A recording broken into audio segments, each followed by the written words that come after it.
ఆరోగ్యవంతమైన వాతావరణంలో తయారు చేయబడిన కమ్మని ఊరగాయలు, పొడులు, వడియాలు మరియు అప్పడాలు Jandhyala foods. Welcome to Suman TV. నేను విజయ్. ఏపీలో ఎన్నికలు ముగిసిన తర్వాత అధికారంలోకి ఏ పార్టీ వస్తుంది, ఏ కూటమి వస్తుంది అనేటువంటి చర్చ ఇప్పుడు పెద్ద ఎత్తున ఆంధ్రప్రదేశ్లో జరుగుతుంది. అయితే రాజకీయ నాయకులతో పాటు సామాన్య జనం కూడా ఎవరు అధికారంలోకి వస్తారనేటువంటి ఇంట్రెస్ట్తో అందరూ కూడా మీడియాలోనూ సోషల్ మీడియాలోనూ చూస్తున్నటువంటి పరిస్థితి. అయితే ఇప్పుడు తాజాగా చంద్రబాబు నాయుడు ఇప్పటికే షాకింగ్ ఫలితాలు వస్తాయనేటువంటి వ్యాఖ్యలు చేసినటువంటి నేపథ్యంలో ఇప్పుడు తాజాగా ఐపాక్ ప్రతినిధులతో సమావేశమైనటువంటి జగన్మోహన్ రెడ్డి ఖచ్చితంగా 151 సీట్లపైనే తాము సాధించి తిరిగి అధికారాన్ని నిలబెట్టుకుంటామంటూ జగన్ చేసినటువంటి వ్యాఖ్యలపై ఇప్పుడు వైసీపీ నాయకులు అలాగే వైసీపీ క్యాడర్ అంతా కూడా సంతోషంలో మునిపారు. దీనిపై విశ్లేషణ చేయడానికి మనతో పాటు Suman TV news chief editor Keshav గారు. నమస్తే కేశవ్ గారు. చంద్రబాబు ఏమో షాకింగ్ రిజల్ట్స్ వస్తాయంటున్నారు. ఇవాళ జగన్మోహన్ రెడ్డి తిరిగి 151+ అలాగే ఎంపీ సీట్లను కూడా అదే స్థాయిలో సాధిస్తామని చెప్తున్నారు. నిజంగా ఆ పరిస్థితి ఉందంటారా? ఇద్దరు కూడా దేశానికి షాక్ ఇవ్వాలని ఆశిస్తున్నారు. ఎందుకంటే జగన్మోహన్ రెడ్డి గారు కూడా దేశం ఆశ్చర్యపోయేటువంటి రిజల్ట్ వస్తుంది, ఖచ్చితంగా దేశం ఆశ్చర్యపోయే రిజల్ట్ రావడానికి అవకాశం ఉంది. అది ఎవరి పక్షాన వస్తుంది అనేది మనం ఇప్పుడే చెప్పలేము. ఎందుకంటే 81.86% ఓటింగ్ జరగడం అనేది చాలా ఈ మధ్య కాలంలో ఒక రికార్డుగానే మనం చూడాల్సి ఉంటుంది. ఆంధ్రప్రదేశ్లో ఎవ్రీ టైం ఓటింగ్ పర్సంటేజ్ పెరుగుతుంది. ఈసారి 80 క్రాస్ అవుతుంది అనుకున్నారు, సరే 81 దగ్గర ఆగింది. యాక్చువల్గా అయితే ఇంకో 4-5% పెరిగి ఉండాల్సింది. సో అది జరగలేదు. బట్ ఓవరాల్గా మాత్రం ముఖ్యంగా సిటీస్లో చాలా దెబ్బ తగిలింది. రూరల్ ప్రాంతాల్లో ఓటింగ్ ఎక్కువ జరిగింది.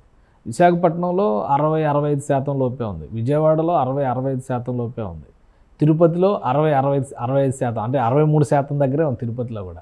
So major core urban areas అని ఏవైతే అనుకుంటారో వాటిలో ఆంధ్రప్రదేశ్కి సంబంధించిన అందరూ తక్కువ పర్సెంటేజ్ ఉంది. కాబట్టి వైసీపీ వేస్తున్నటువంటి అంచనాలు ఏంటంటే మొదటి నుంచి కూడా గ్రామీణ ప్రాంతాల్లో ఓటర్ పోటెత్తితే కనుక తమకు అడ్వాంటేజ్ అనేటువంటి ఆలోచనతో ఉంది. కాబట్టి బహుశా ఇలాంటి అంచనాలు జగన్మోహన్ రెడ్డి గారు కూడా వేస్తున్నారు. ఇప్పుడు ఆయన ఈరోజు వెళ్ళినటువంటి మీటింగ్ ఏంటి, ఐపాక్ సంబంధించినటువంటి ఆ బృందాన్ని వాళ్ళు అందించినటువంటి ఈ 1.5 ఇయర్లో వాళ్ళు చేసినటువంటి ఏడాదిన్నర సర్వీసెస్కి సంబంధించి వాళ్ళని అప్రిషియేట్ చేసేటువంటి కార్యక్రమం.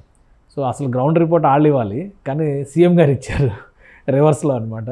సో మేము ఖచ్చితంగా లాస్ట్ నంబర్ని క్రాస్ చేస్తాము. 151 అప్పుడు వచ్చింది. 151 కంటే ఎక్కువ అసెంబ్లీ సీట్లు వస్తాయి, అలానే 22 పార్లమెంటు సీట్లు రావడానికి చాలా స్కోప్ ఉంది. లాస్ట్ టైం ప్రశాంత్ కిషోర్ చేసిన వర్క్ ఏమీ లేదు. ఇక్కడ మేజర్ ఎజెండా ఏంటంటే గెలుపు ఓటములు అనే చర్చ కంటే కూడా ప్రశాంత్ కిషోర్ టార్గెట్.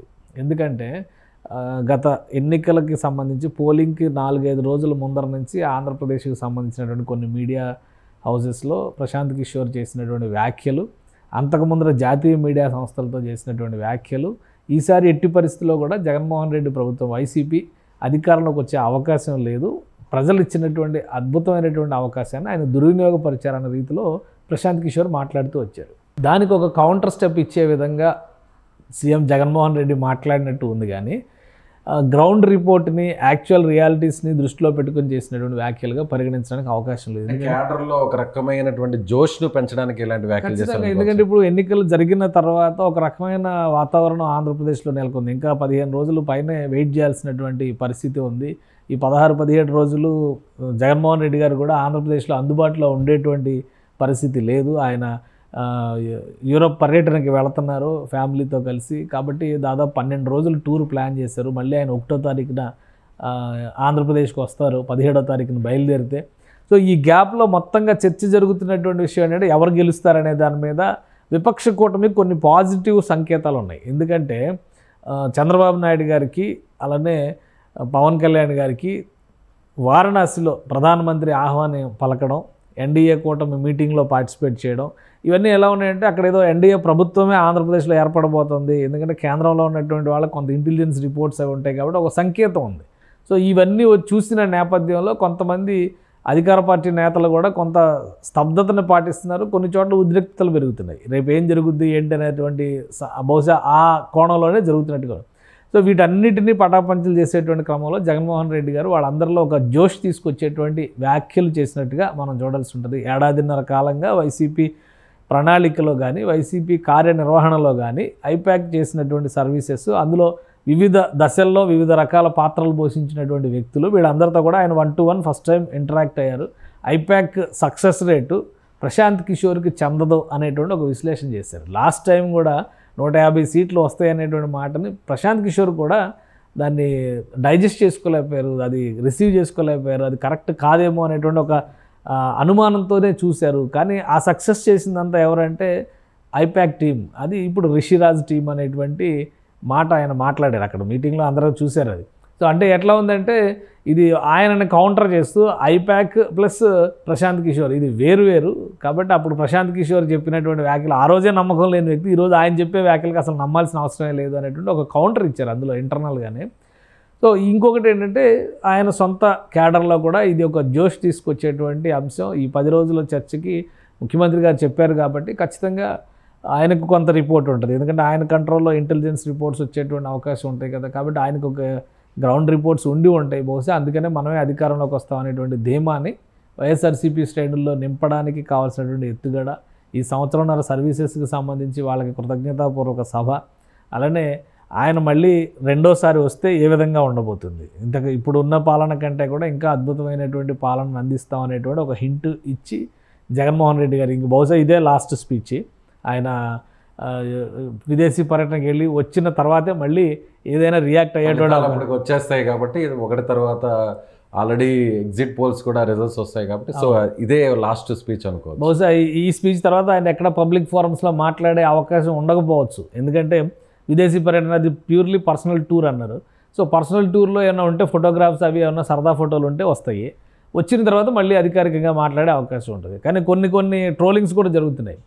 ఆయన ఎప్పుడు విదేశీ పర్యటనకి వెళ్ళినా కానీ రాష్ట్రంలో ఏదో ఒకటి జరుగుతుంది అనూహ్యంగా. లాస్ట్ టైం చంద్రబాబు నాయుడు గారి అరెస్ట్ కూడా ఆయన విదేశీ పర్యటనలో ఉండి ఇంకొక రోజు 2 రోజుల్లో వస్తారనగానే ఇక్కడ అరెస్ట్ జరిగింది. చాలా హై డ్రామా నడిచింది. అంతకు ముందర కూడా 1-2 ఇన్సిడెంట్స్ జరిగినాయి. సో ఈసారి విదేశీ పర్యటనకి వెళ్తున్నారంటే ఏం జరగబోతుంది అనేటువంటి ఒక చర్చ నడుస్తుంది. సో వీటన్నిటికీ కూడా ఆయన ఒక సమాధానంలాగా ఇక్కడ అంతా కూడా బాగానే ఉంది, మీరు ఎవరో కూడా దిగులు పడాల్సిన అవసరం లేదు, మళ్ళీ వచ్చేది మన ప్రభుత్వం అనేటువంటి ఒక భరోసా నింపేటువంటి చర్యగానే. ఒకవేళ ఆయన వాళ్ళందరికీ కూడా అభినందనలు తెలపాలంటే అధికారం వచ్చేస్తున్నారంటే కౌంటింగ్ రోజున కౌంటింగ్ తర్వాత రోజున ఆ టీంని అప్రిషియేట్ చేయడానికి అవకాశం ఉంటుంది. కానీ ముందుగానే అప్రిషియేట్ చేసి వెళ్తున్నారంటే ముందుగా అసలు వీళ్ళందరిలో ఒక ఆత్మవిశ్వాసం నింపాలని. గత ఎలక్షన్స్ చూస్తే మనం దాదాపు 30 రోజులు వెయిటింగ్ అయింది. ఇప్పుడు ఏప్రిల్ 15, 14 ఓటింగ్ కంప్లీట్ అయితే 11 ఏప్రిల్ 11 ఓటింగ్ కంప్లీట్ అయితే మే 23వ తేదీ రిజల్ట్ వచ్చే వరకు వెయిట్ చేయాల్సి ఆల్మోస్ట్ 40 రోజులు వెయిటింగ్ ఉంది లాస్ట్ టైం. ఈసారి 20 రోజులే ఉంది ఓవరాల్గా వెయిటింగ్, అంటే ఒక 20 రోజులు తగ్గింది. అయినా కానీ ఓటింగ్ జరిగినటువంటి తీరు, భారీ సంఖ్యలో ఓటింగ్ శాతం నమోదు కావడం, దేశంలోనే ఎక్కువ శాతం, ఇప్పుడు ఈ 4 దశల్లో దేశంలోనే అత్యధిక శాతం ఆంధ్రప్రదేశ్లోనే ఓటింగ్ శాతం నమోదైంది. కాబట్టి ఇవన్నీ కూడా ఎవరి అంచనాలకు వాళ్ళకి లెక్కలు ఉన్నప్పటికీ కూడా ఏం జరుగుద్దో అనే టెన్షన్ మాత్రం మనసులో అలానే ఉంది. అందుకనే నాయకులందరూ గుమ్మరంగా వ్యవహరిస్తున్నారు. చంద్రబాబు నాయుడు గారు తీర్థయాత్రలు చేస్తున్నారు, మహారాష్ట్రలో ఉన్నటువంటి కొల్లాపూర్ టెంపుల్కి వెళ్ళారు, షిరిడి టెంపుల్కి వెళ్తున్నారు. సో ఆయనేమో తీర్థయాత్రలు చేస్తున్నారు, ఈయన విదేశీ పర్యటనకి వెళ్ళి అక్కడ కొంత రిలాక్స్ అయ్యేటువంటి ప్రయత్నం చేస్తున్నారు. చాలామంది నాయకులు, ఇంకా చిన్న నాయకులు చాలామంది ఈ 40 రోజుల షెడ్యూల్లో పూర్తిగా ఎన్నికల ప్రచారంలోనే నిమగ్నమై ఉన్నటువంటి నేపథ్యంలో వీళ్ళందరూ ఒక బ్రేక్ తీసుకునేటువంటి టైంగా కనిపిస్తుంది. కాబట్టి వైసీపీ నేతలకు కూడా ఒక కాన్ఫిడెన్స్ ఇచ్చారు జగన్మోహన్ రెడ్డి గారు. మీరేం టెన్షన్ పడాల్సిన అవసరం లేదు, మళ్ళీ మనమే వస్తాం అనేటువంటి ఒక ధీమాని ఇచ్చారు. ఆ ధీమా తర్వాత ఆయన విదేశీ పర్యటనకి వెళ్ళడానికి. సో వైసీపీ నాయకులందరూ కూడా ఎన్నికలు సజావుగా జరగలేదు, ముఖ్యంగా చాలా చోట్ల రిగ్గింగ్ జరిగింది, తెలుగుదేశం పార్టీ అక్కడ అధికారులు సహకరించారు ఆ పార్టీకి అని చెప్పి ఆరోపించారు. కానీ ఎక్కడ కూడా జగన్మోహన్ రెడ్డి ఆ విషయాన్ని ప్రస్తావించలేదు. దాన్ని ఎలా చూడాలంటే ఇప్పుడు ఎలక్షన్ వాచ్ అని ఒక సంస్థ ఉంది, ఇందాక వాళ్ళే ఒక ప్రెస్ మీట్ పెట్టారు లక్ష్మణ్ రెడ్డి గారు. మొత్తం అంతా చూసి ఆంధ్రప్రదేశ్లో ఎన్నికలు అత్యంత సజావుగా జరిగినాయి, చాలా ప్రశాంతంగా పకడ్బందీగా, అన్నిటికీ మించి ఓటింగ్ పర్సంటేజ్ పెరిగే విధంగా చాలా బాగా నిర్వహించగలిగారని ఎలక్షన్ కమిషన్ని ప్రశంసించారు. అంటే దీన్ని బట్టి రిగ్గింగ్ జరిగింది, బూత్ క్యాప్చరింగ్ జరిగింది, ఇంకేవో జరిగి అనుకోవాలా. ఎందుకంటే గత ఎన్నికలతో పోల్చి చూసినప్పుడు, సంస్థాగత ఎన్నికలు ముఖ్యంగా స్థానిక ఎన్నికలతో పోల్చి చూసినప్పుడు ఇప్పుడు ఆంధ్రప్రదేశ్లో వచ్చినటువంటి ఘర్షణపూరిత వాతావరణం చాలా తక్కువ ఉంది. ప్రజలు కూడా చాలా సంయమనంతో వ్యవహరించారు. ఎంత సంయమనంగా వ్యవహరించారంటే ప్రజాప్రతినిధులు చెయ్యి మీరితే చంప పగలగొట్టే స్థాయిలో సంయమనాన్ని ప్రదర్శించారు. అది చాలా ఇంపార్టెంట్, ఎందుకంటే ఓటర్ చైతన్యం లేకపోతే ఎక్కడైనా అరాచకం రాజ్యం వెళ్ళేటువంటి అవకాశం ఉంటుంది. సో అటువంటి వాతావరణం ఉంది కాబట్టి నాయకులు కూడా కొంత భయంతోనో జాగ్రత్తతోనో భక్తితోనో ఓటర్ని ఇప్పుడు ప్రసన్నం చేసుకోకపోతే 5 ఏళ్ళు పనిష్మెంట్ వస్తుంది అనేటువంటి భయంతో ఆందోళనతో కూడా చాలా వరకు సంయమనం పాటించారు. అలానే ఓటింగ్ జరిగినటువంటి విధానం పట్ల ఈసారి ఎక్కువ చోట్ల సీసీ కెమెరా సర్వైలెన్స్ పెట్టారు. అంటే అది కూడా చాలా ముఖ్యం కదా. సీసీ కెమెరాల్లో ఏం జరుగుతుంది అనేది ఒకవేళ ఏమైనా ఉంటే ఈ పాటికి బయటకు వచ్చేది కదా. తెలంగాణలో కొన్ని బయటకు వచ్చినాయి. ఓల్డ్ సిటీలో జరుగుతున్నటువంటి బూత్ క్యాప్చరింగ్ వ్యవహారాలు కెమెరా ఫుటేజెస్ కూడా బయటకు వచ్చినాయి. కానీ దాని మీద ఇంకా రియాక్షన్ రాలా. కానీ తెలంగాణలో సజావుగా జరిగింది. ఎందుకు సజావుగా జరిగింది అంటే ఇక్కడ చాలా నిర్లిప్తంగా జరిగింది ఓటింగ్. కాకపోతే ఏంటంటే గ్రామీణ ప్రాంతాల్లో ఓటు వేయాలనేటువంటి బాధ్యతను ఓటర్ ఫీల్ అయ్యాడు కాబట్టి వెళ్ళి వేశాడు. తెలంగాణ అసెంబ్లీకి కూడా ఎన్నుకుంటే ఇక్కడ పరిస్థితి కూడా వేరేగా ఉండేది. ఇది ఓన్లీ లోక్సభ ఎలక్షన్స్ కాబట్టి ఆ తరహాలో జరిగింది. ఆంధ్రప్రదేశ్లో లోక్సభ ప్లస్ అసెంబ్లీ 2 ఉన్నాయి.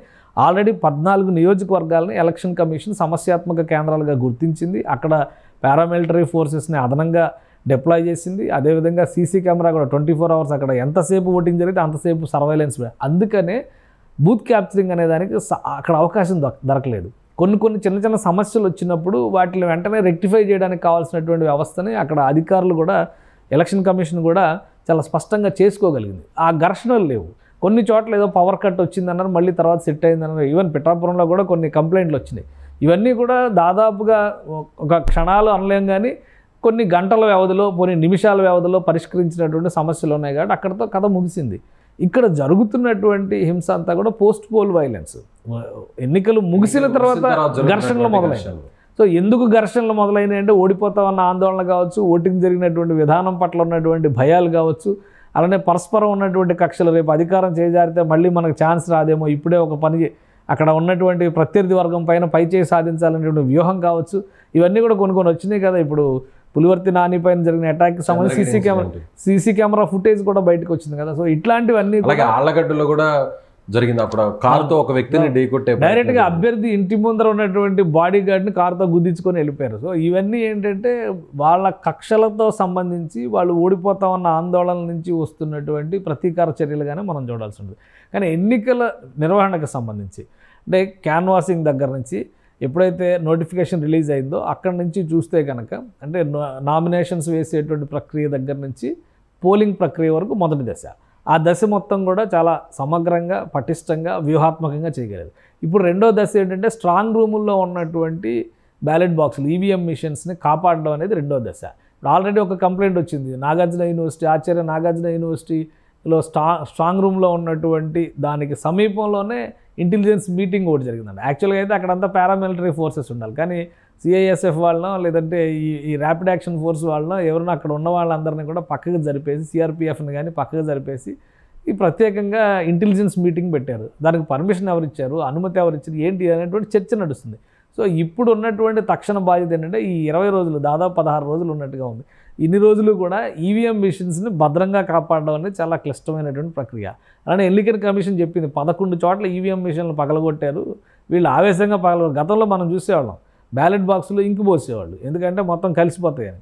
ఇప్పుడు బ్యాలెట్ బాక్స్ను పగలగొట్టినా కానీ అంటే ఈవీఎం బాక్స్ను పగలగొట్టినా కానీ చిప్పు సేఫ్గా ఉంది. కాబట్టి అది సేఫ్గా ఉందన్న కన్ఫర్మేషన్ వచ్చిన తర్వాత మళ్ళీ కొత్త మిషన్స్ని అటాచ్ చేసి అక్కడ పోలింగ్ యథావిధిగా కంటిన్యూ చేస్తారు. అందుకని ఒక్క చోట కూడా రీపోలింగ్ అవకాశం లేకుండా ఈసారి ఆంధ్రప్రదేశ్లో ఎన్నికలు డెఫినెట్లీ ఇట్స్ ఎ రికార్డ్. అది చాలా జాగ్రత్తగా పటిష్టంగా చేసినటువంటి అంశంగానే మనం చూడాల్సి ఉంటుంది. అందుకనే లక్ష్మణ్ రెడ్డి గారు లాంటి వాళ్ళు కూడా సర్టిఫై చేస్తున్నారు ఎన్నికలు సజావుగా జరిగినాయి అనేటువంటి మాట చెప్తున్నారు. ఎన్నికల తర్వాత జరిగినటువంటి ఘర్షణలో ఫెయిల్యూర్ ప్రధానంగా అధికార యంత్రాంగానికి సంబంధించి దానికి ఎలాగో వివరణ ఇచ్చుకున్నారు. చీఫ్ సెక్రటరీ కానీ డీజీపీ కానీ దాని మీద ఏం చర్యలు తీసుకోవాలో కేంద్ర ఎన్నికల సంఘం డిసైడ్ చేస్తుంది. కానీ ఎన్నికలు జరిగినటువంటి తీరు పైన కానీ ఎన్నికలు నిర్వహించినటువంటి విధానం పైన కానీ ఎలాంటి అనుమానాలు ఎవరికీ లేవు. ఫలితాలు ఎలా వస్తాయి అనేది ఇప్పుడు ఇక్కడ నుంచి స్ట్రాంగ్ రూముల్లో ఉన్నటువంటి ఈవీఎంలు ప్రొటెక్ట్ చేసుకోవడం ద్వారా కౌంటింగ్ నాటికి ఎటువంటి జాగ్రత్తలు తీసుకోవాలి. మళ్ళీ కౌంటింగ్ జరిగి రిజల్ట్ వచ్చిన తర్వాత మళ్ళీ ఏ ఘర్షణలు రాకూడదు. కాబట్టి అప్పుడు శాంతి భద్రతల సమస్యలు ఏర్పడేవి. ఇంకా స్టిల్ పోలింగ్ అయిపోయినా కానీ ఎన్నికల కోడ్ రాష్ట్రంలో అమల్లో ఉంది. కాబట్టి అందరూ కూడా సంయమనం పాటించాల్సినటువంటి అవసరం ఉంటుంది.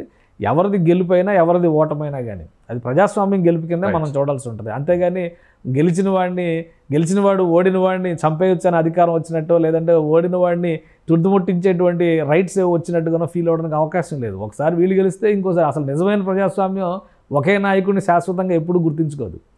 నిజమైన ప్రజాస్వామ్యం బతికుండాలంటే నాయకుడు మారుతూ ఉండాలి. దానివల్ల ప్రజలకి రాజ్యానికి కూడా శ్రేయస్సు ఉంటుంది. కాబట్టి ఏ నిర్ణయం జరుగుతుంది అధికార మార్పిడి అనేది జరిగితేనే అది ఖచ్చితంగా ప్రజలకి కూడా మేలు జరిగేటువంటి అంశం అవుతుంది. కాబట్టి దాని గురించి కాకుండా ఇప్పుడు జరిగినంత ప్రక్రియ కూడా చాలా స్పష్టంగా, నిష్పక్షపాతంగా, సజావుగా జరిగిందనేది మాత్రం ప్రజలందరూ కూడా గుర్తిస్తున్నారు. కాబట్టి నిర్ణయం ఎలా ఉంటుందని ఈ అన్నింటినీ అంచనాల ప్రకారం విపక్షం ఒక అంచనా వేసింది. ఈరోజు సోమిరెడ్డి చంద్రమోహన్ రెడ్డి గారు ప్రెస్ మీట్ పెట్టి మేము 135 సీట్లు గెలిచి అధికారంలోకి వస్తున్నాం కూటమి అని చెప్పని ఆయన చెప్పారు. సో అది వాళ్ళ అంచనా. అలానే జగన్మోహన్ రెడ్డి గారు చెప్పారు మేము లాస్ట్ టైం 151 గెలిచాం కాబట్టి ఈసారి దానికంటే ఎక్కువ వైనాట్ 175 అన్న జగన్మోహన్ రెడ్డి గారు 151ని పెట్టారు బేస్ లైన్గా. అంటే మినిమం 151 అంటున్నారు ఆయన. అక్కడి నుంచి కొంత కిందకి తగ్గినట్టే కదా. సో 22 ఎంపీ సీట్లు అనుకున్నారు, 22కి మళ్ళీ 22 ఎంపీ సీట్లు మేము 25 అన్నారు, 22 గెలుస్తాం అంటున్నారు. సో ఇది వీళ్ళ అంచనా. రేపు ప్రజల తీర్పు ఎలా ఉంటుంది అనేది జూన్ 4వ తేదీన అసలు రిజల్ట్ వచ్చినప్పుడు క్లారిటీ వస్తుంది. Right sir, thank you so much. So Telugu Desam party అయితే మాత్రం 130+తో తాము అధికారంలోకి రాబోతున్నామని, అలాగే వైసీపీ కూడా ముఖ్యంగా జగన్మోహన్ రెడ్డి ఐపాక్ టీంతో జరిగినటువంటి సమావేశంలోనూ అలాగే క్యాడర్లో జోష్ను నింపడానికే ఆయన 150+ సీట్లను సాధించి తిరిగి రెండోసారి అధికారంలోకి వస్తారని జగన్ చెప్పినట్టుగా కేశవ్ గారు చెప్తున్నారు. Thank you so much. Suman టీవీలో మీ పర్సనల్ అండ్ బిజినెస్ ప్రమోషన్స్ కోసం కింది నెంబర్కి కాంటాక్ట్ చేయండి.